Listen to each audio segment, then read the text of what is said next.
Hola, ¿qué tal? La persona que os habla es Juan Gallego, gerente y técnico de Iberopistacho. Os voy a hablar hoy con respecto a una pregunta que me suelen hacer, y esta es: ¿qué sucede cuando nos excedemos del tiempo óptimo de recolección? Como podemos comprobar, aquí este pistacho ya está para recogerlo. El tiempo óptimo lo podemos cifrar de unos 10 a 15 días. No es conveniente hacerlo antes, ni tampoco es conveniente hacerlo después. ¿Por qué? Porque tienden a caerse, como cualquier planta que tiene fruto. No lo hace para que el ser humano se lo coma, lo hace para que el fruto caiga al suelo y la planta, la especie, se siga multiplicando, se siga propagando.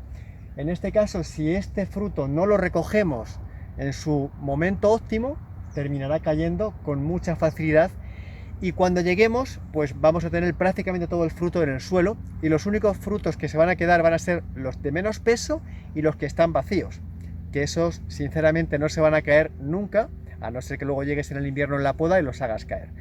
Lo cual es importante siempre tener en cuenta que cada variedad tiene su tiempo óptimo, y cuando el productor sabe ese tiempo óptimo, tiene que organizar su recolección para hacerlo o para hacerla en el tiempo que está recomendado.